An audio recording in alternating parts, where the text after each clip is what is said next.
Welcome to Samba Samba. Enjoy the video. In this video, I will show how to use IntelliJ GUI Designer. To begin, open IntelliJ IDEA and create a new Java project. Next, right-click on your project, select New, and then GUI Form to add a new visual interface. You'll immediately see three main panels: the component tree, the design view, and the properties inspector. These panels are your primary tools for building your application's user interface efficiently and effectively. Now, let's populate your form. Drag and drop various swing components, like buttons and text fields, from the palette onto your design view. Experiment with different layout managers, such as border layout for top-level structure or grid bag layout for more precise component alignment. Adjust properties like size, text, and colors using the inspector panel on the right.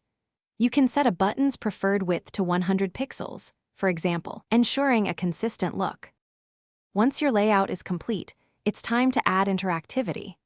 Right-click on a component, like a button, and select Create Listener to generate an event handler method in your Java code. This links your visual design to its underlying logic.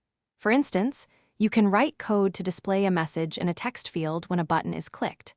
This integration is seamless, allowing you to quickly implement dynamic behaviors for your application. Finally, let's see your creation in action.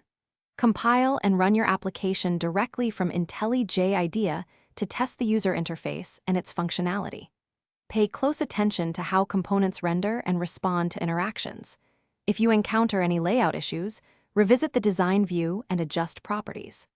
Once satisfied, you can easily export your project as a runnable JAR file, making your application ready for distribution to others. This completes your easy guide.